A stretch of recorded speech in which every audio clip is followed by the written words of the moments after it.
Zippers are great. They are super quick and easy to put in, relatively, but sometimes you want buttons. Sometimes your design calls for buttons and you don't want to put a zipper, but how do you draft a pattern for a button front or button back closure? That's what we're going to talk about today for this week's Tricky Thursday. Let's get into it.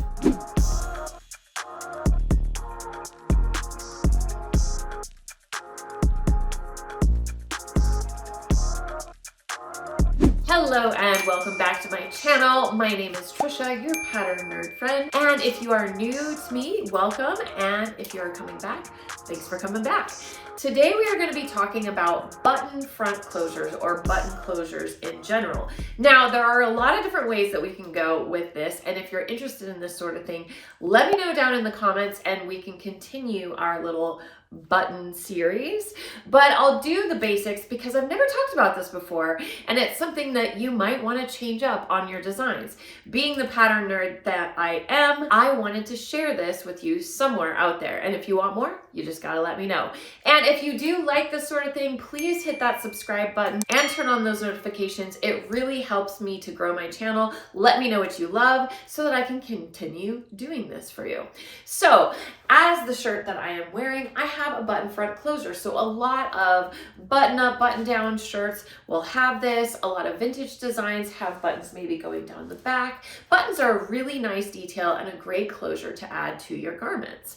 But how do you know how wide to make that extension? How do you interface it, do all the plackets? So that's where it gets into a little bit more complicated answer to that question, but we're gonna start at the basics. So we are going to talk about just a basic button down or button up shirt and how you would place the buttons for that and determine how much of a underlap, overlap you need and turn back and all of that sort of fun stuff. So I am going to take you over to the table because it'll be a lot easier just to show you how to do it on a pattern so that the next time you want to add button closures to your garment, you will know where to begin. All right, let's go. Now let's look at a couple of examples before we dive into the actual drafting. This is a little boy, a baby's shirt that I picked up a while ago to use for an example for fitting, but this is a good example of a center front button closure. So you'll notice that we can't have the buttons just stop at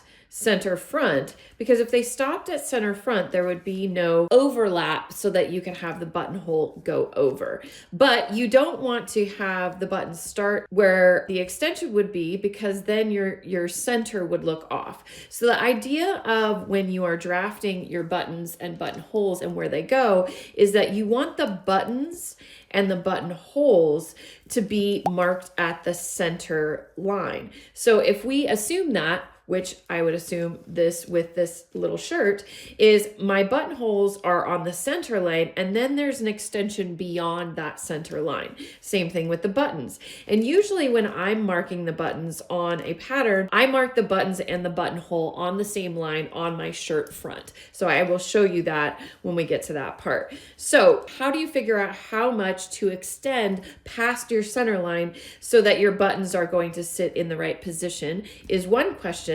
The other thing I want to point out that you might notice is notice how this is turned back. It doesn't just end here and then have seam allowance that's just turned back on the end.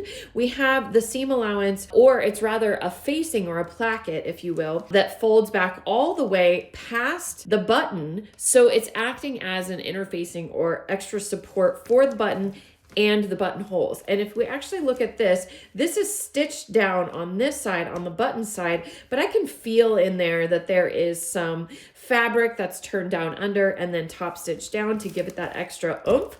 There might even be some interfacing in here as well. Not anything too sturdy. Actually, I don't think there is in this example, but some shirts that you'll come across might.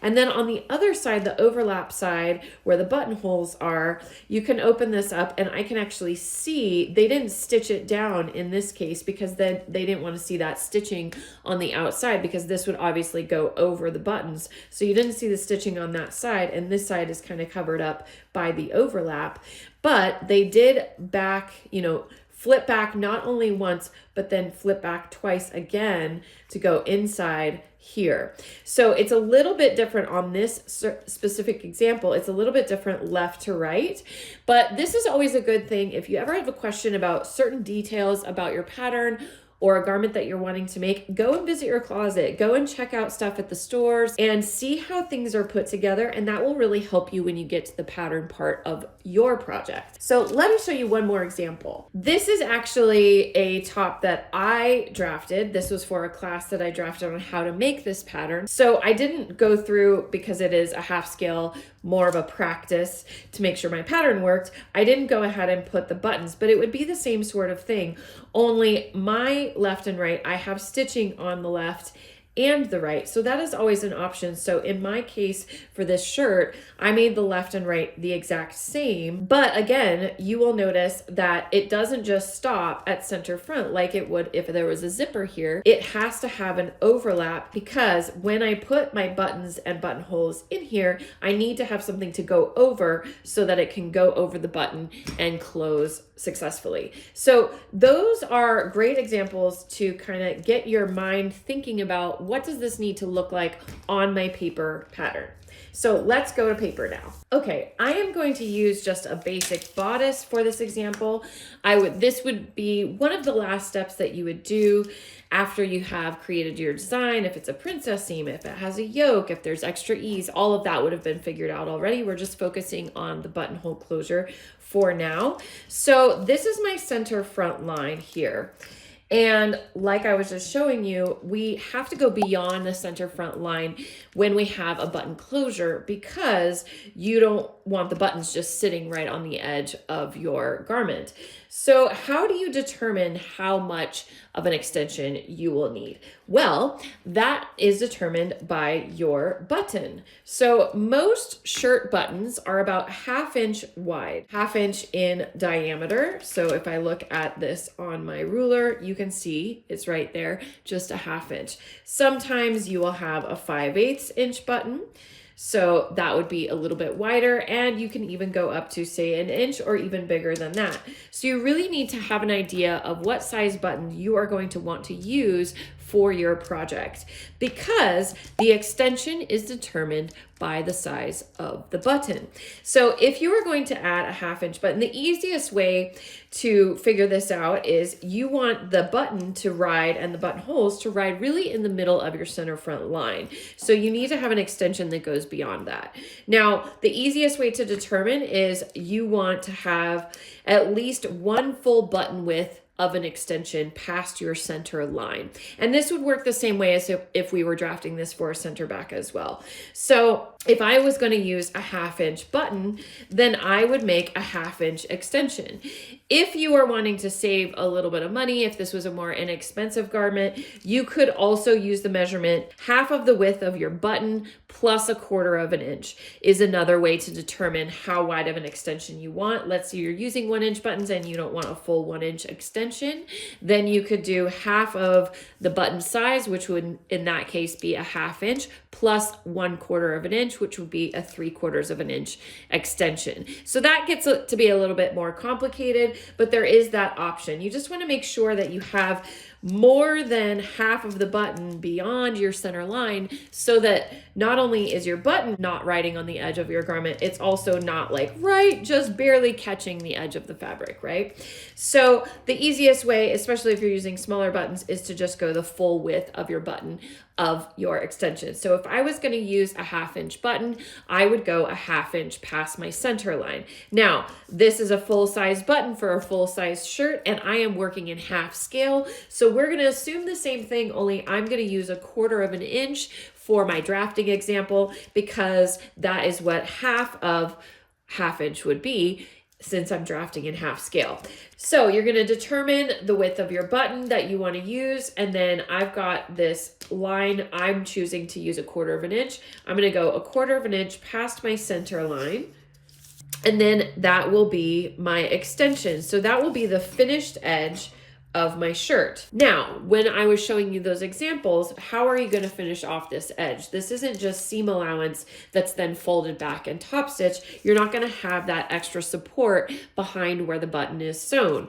So you could, this is an option, you could have seam allowance and sew in a separate facing or placket that would then extend into where the button and buttonhole area is and give that extra support. That is always an option. But if you're wanting to do like the examples I just showed you and have the support come from the fabric itself of the garment, then you need to extend beyond. So just for my sake, I always do this so that I understand, okay, if I have the 1/2 inch extending beyond my center line, I know this is only a quarter because we're working in half scale, but let's pretend this is full scale for a moment, then I would want to have the same amount on the other side, would kind of balance it if I was to top stitch on the other side. So I usually draw this on the other side so it helps me to see where that other side of the button would go. So I'm just going to do this because this isn't really an extension.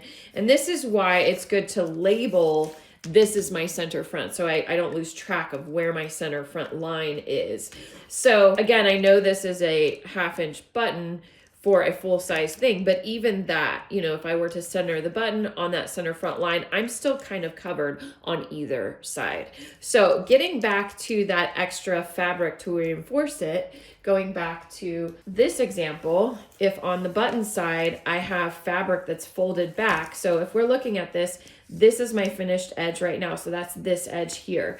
Then I need that extra fabric to fold back. So I want it to go at least to where the other side of my button is going to be covered. So I could measure that whole thing. That should be 1/2 inch. For me, it's a little bit wider because I'm using markers. So it should be 1/2 inch because that is the amount that I'm showing the extension and the same of whatever extended on the other side. So I could do another 1/2 inch. And that would give me that enough to fold back and meet where I want that button extension to be on the other side going into my shirt. But if you wanted to do like this example and have a little bit to stitch to, so in this case, you could like overlock this edge, turn it back and top stitch it in place, and that would be fine. If you wanted to have a clean finished edge where you have some fabric turned under, you could add a little bit of seam allowance in there so that you have something to turn under when you fold it back. Or you could add the whole thing again, like on this side, they did it a little differently. So they have their finished edge, which would have been this edge. They have the turn back, which is what we just added here. And then they have another turn back, which goes inside of there. So that would be another 1/2 inch that you would want to add to give you, and this, what they call this is self-interfacing. So instead of adding a separate interfacing piece, which you could still interface this like what I was explaining when we were looking at that shirt to begin with, but the fabric folding in on itself, you're giving, because look at this, this is 3 layers. So I have my top layer, I have my folded back layer, and I have the inside layer. So that's 3 layers of this fabric, which is going to help give you some extra stability for the buttonhole and the button. If you still felt like it was really flimsy, you could add a lightweight interfacing on one of these layers underneath and have a little bit more structure if you were to need it.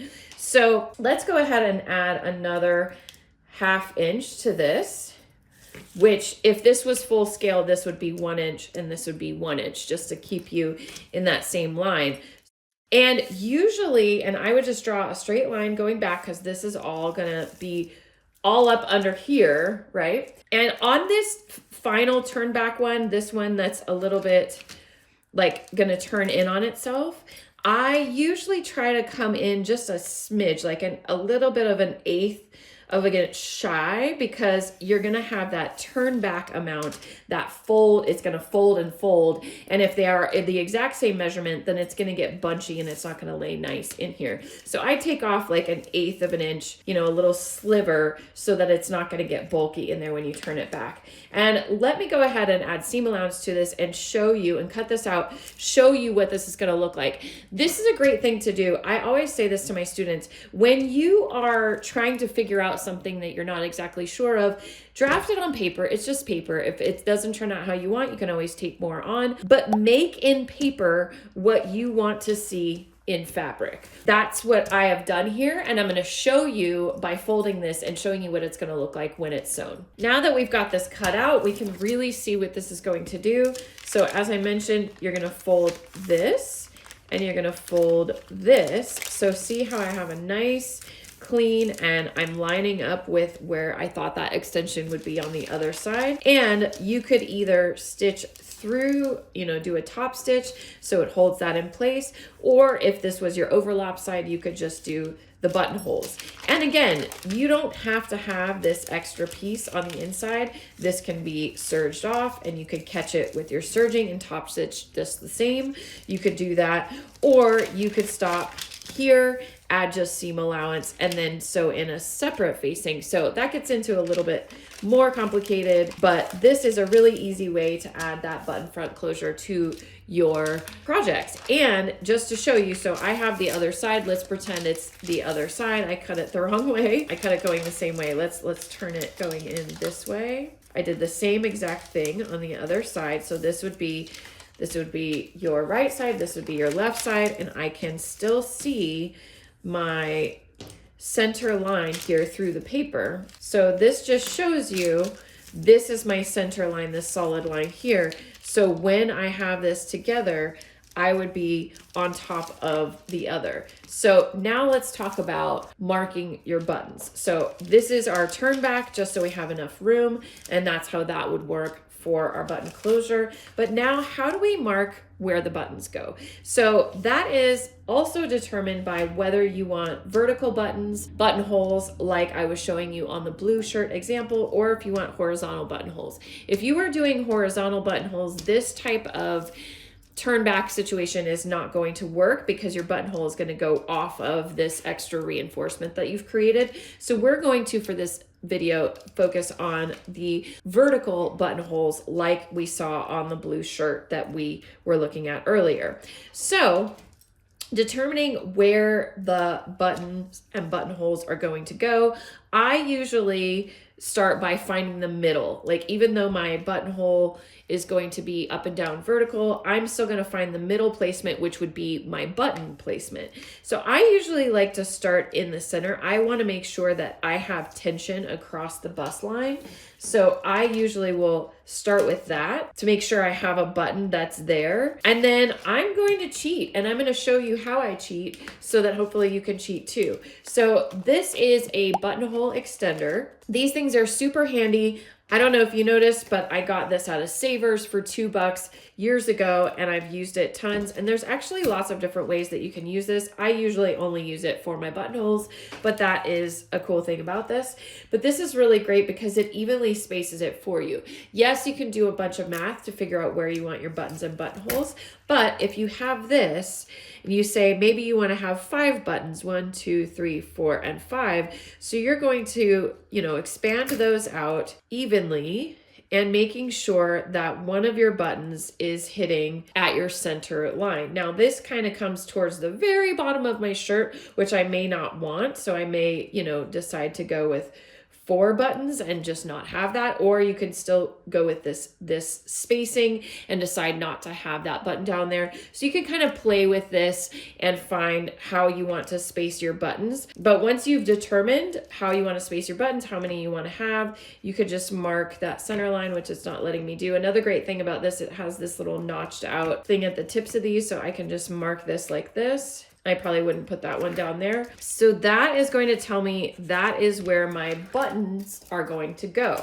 So, and I usually mark my buttons with an X, just so I know that's exactly where I want the center of my button to go. Then we get into the buttonhole. How do you know how wide of a buttonhole to make? So that goes again back to what size button you are going to use. The size of your buttonhole should be the size of your button plus 1/8 of an inch.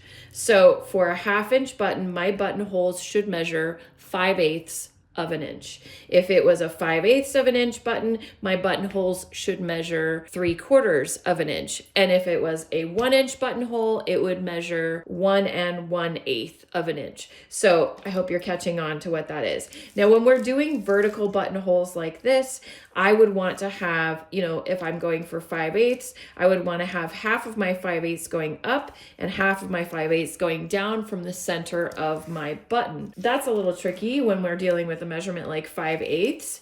And that's why I love these little see-through rulers, because I'm going to show you over here so you can really see. Let's pretend that's where our button is.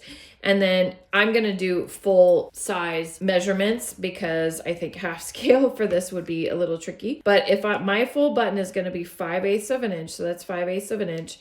And I would just look at on the edge of these rulers, I've got little 1/16 of an inch lines that I can follow. I know half of 5/8 is like 2/8 and a little 1/16. So I've got that little 1/16 right in the center where my button is marked. And I'm going to put a little line just like that. And then I'm going to go down the same amount, 2/8 and a little 1/16, and mark the bottom of my buttonhole. So the button is still marked in the center of my buttonhole, but the buttonhole measurement is the size of my button plus 1/8 of an inch. When I'm putting my buttonhole measurement on, I'm going to go half of that measurement above the button and half of that measurement below.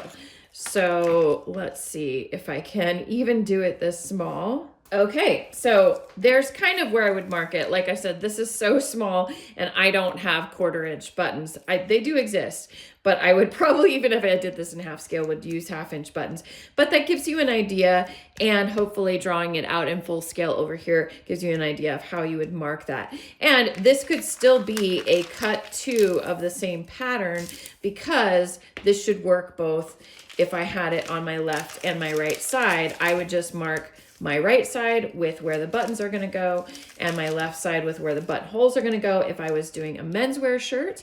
And if I was doing a female shirt, I would do the opposite, because generally speaking, and you're the boss so you can do whatever you want, but generally speaking, for women's wear, they go right over left, and for menswear, it goes left over right. All right, so there you have it, how to know how much to extend past your center front line, how much to add if you want to turn back, if you want it self-interfaced, all of those fun things, how to determine how big of a buttonhole you are going to need for your button, and a little bit of extra. Hopefully you enjoyed that. Now, there's a lot more that we can go into on this exact subject. We can do the covered button. We can do horizontal buttons. How do you account for that? Going into facings. There's a lot of different things that we can go into down this button rabbit hole. Is that a thing? So if you are interested in that, you want to learn more about buttonhole placement on your patterns, I would love to go into that as well. Just leave me a comment down below that you're interested in that, and I'll make sure to make a Tricky Thursday for you. That's all we have for you today. But if you are interested in pattern making, interested in getting this superpower, and you're like, where do I even begin? Check out our free pattern masterclass. That link is added below. It's completely free. You can try out my teaching style, learn the first principle, which will allow you to make hundreds of designs just with that. And if you want to keep going, you'll hear information about how to keep going. But I love showing up here, and we come back just about every Thursday or have a live session. So I hope you keep coming back. Remember to turn on those notifications so you know when a new video drops, and I will see you next time. Bye-bye for now.